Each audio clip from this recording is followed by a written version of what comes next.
Hello again, friends. Thanks for coming back. As you know, I'm Bill, and you're watching Bill's Box of Sound. Now, today we're talking about one release, but we're also talking about three different versions of this release. We are talking about, and this one I'm going to handle very carefully because it's not cheap, okay? We're talking about Steely Dan's Katy Lied. As you know, the Acoustic Sounds ultra high quality record has come out. This is the jacket that's inside of the box. If you want to see what the box looks like, let me go grab it real quick. There you go. Are you happy? This is it. Here's the box that Maslov doesn't like, but I don't mind it. But I don't put this in on my regular shelves. I put all my UHQRs in one place. The rest of the records go on the shelf. And let's see, this one is number 715 out of 20,000. Nice, because July 15th is my birthday. So I got the right one. Let me put this back and I'll talk to you some more. Okay, I got a long history with this record. This is my original copy from ABC Records, 1975. And I actually think I purchased the record in 76, possibly 77, because the first Steely Dan album that I ever purchased myself was The Royal Scam.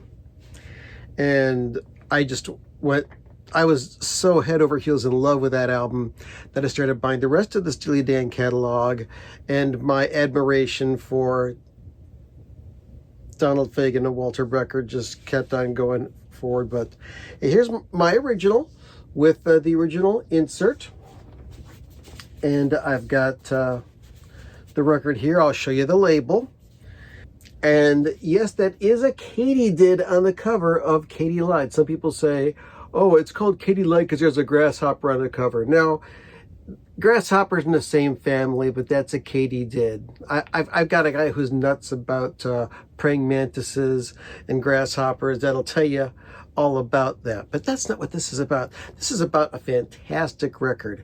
And you know what? This album did sound fantastic. We took it for granted back then, and we were more focused on the music. But little did we know about all the trouble that Steely Dan went to try and make this a great sounding album, and all of the problems that they encountered in the way. The internet is full of stories and pictures about them using early forms of the DBX recording system and then the Dolby Type A system. Needless to say, this is an album that should sound great, but not all versions do. And I've got to say that this original version on ABC Records is probably the second best sounding version. Now, not all of the ABC Record versions are the same. There is a video that was recently put out by Tim at the University of Vinyl, and he shows this one that's got like a number 2 in the dead wax and an AR or an AW, I believe it is. Let's see, it's Ken Dunn. Where's that little circle? It says, oh, it says AM. And it's really tiny. It's hard to see, but it was cut at Ken Dunn. And there it is right there. So you've got great songs all around. Black Friday, Bad Sneakers, Rose Darling, Daddy Don't Live in That New York City No More. And last song on side 1, Dr. Wu. Side 2 is fantastic as well. Just keeps on getting better. Everyone's Gone to the Movies, Your Gold Teeth 2, Chain Lightning, Any World That I'm Welcome To. Oh my God, that song, Any World That I'm Welcome To, that reminds me. So yeah, I must have bought this album in 76 because I remember being in my high school and walking along an empty hallway in between the industrial arts and art class hall and the library, and just thinking about the words to this song. If I had my way, I would move to another lifetime. This song just spoke to me, any world that I'm welcome to. And then the last song on side 2, Throw Back the Little Ones. That song is in 2 different keys. It's crazy. It modulates. The verse is in one key, the chorus is in another key. I love it. So that is the original ABC Records Katy Lied. Now, let's jump forward to 1978, I do believe. And this new company called Mobile Fidelity Sound Lab has put out this thing, the original master recording.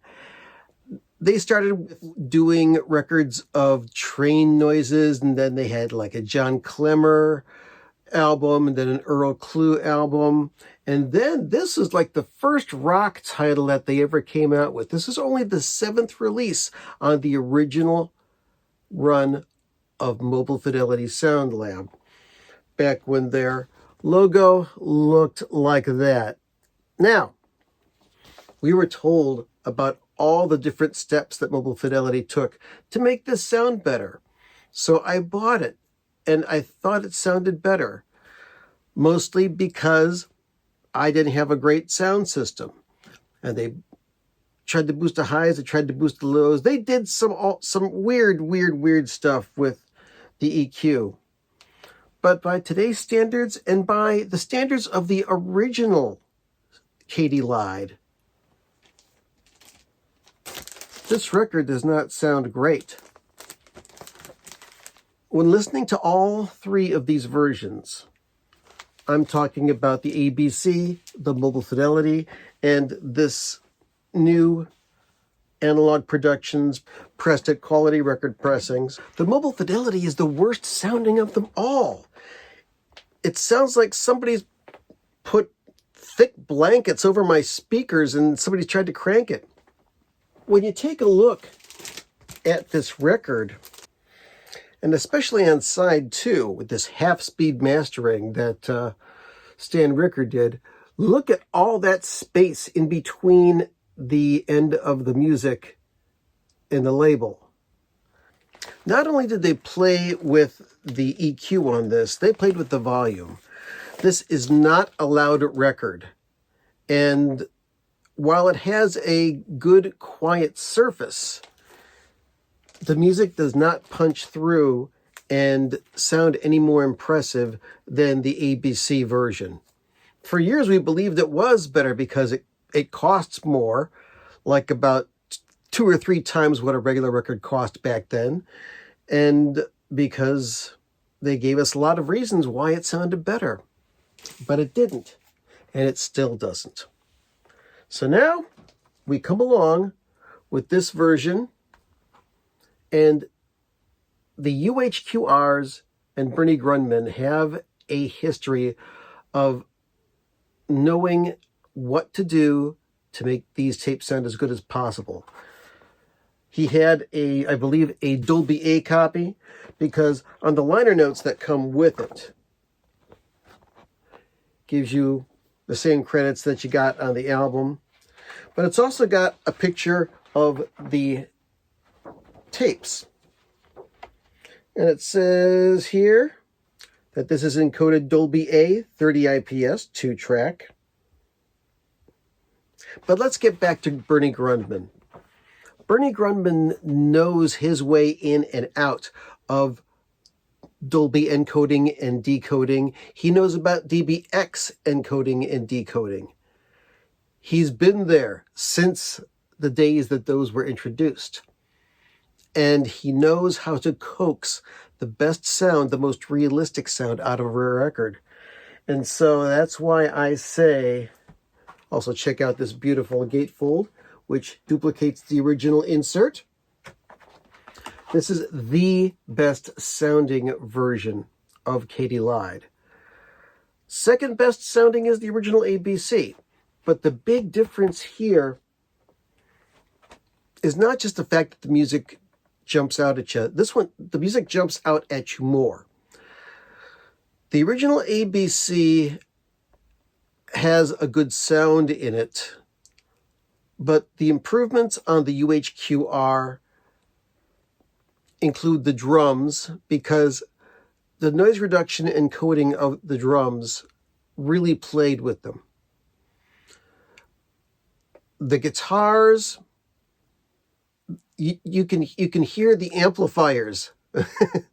I mean, you don't just hear a processed sound of a guitar. You kind of, on some of the guitars, you can actually hear the cabinet, the character of the speaker cabinet. And especially the vocals. You listen to the original ABC version, and you've got your stereo spectrum, you've got Donald's voice in the middle, and the voice is kind of pushed out a bit, and as a result, the other instruments are compressed. So you put on the Analog Productions version, and on this record, it's a larger difference between the quietest sound and the loudest sound. The sound stage is wider. You can pick out individual instruments easier. And when you hear the vocals in the middle, it breathes along with the other music. It just sounds more musical. It's great.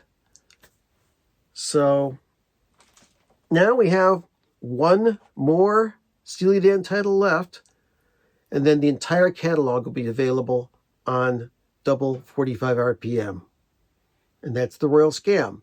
And when that comes out, I'll review that one, and I will also do a retrospective of the entire Steely Dan catalog. So be on the lookout for that when it comes out. But in the meantime, I will give my recommendation for the best sounding version of Katy Lied. And I know that there is a reissue at popular prices of the album Katy Lied on a 33 RPM. I haven't bought that. I don't plan to buy it because I'm happy with this one. I don't mind getting up and turning over the record. I've got the best sounding version of these Steely Dan albums. So, what do you think? Have you listened to this?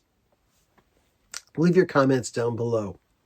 Like and subscribe if you like what you're watching. If you do want to see more, well, check out the other videos on my channel. I usually do live streams every Saturday evening at 10 p.m. Eastern Time, sometimes earlier.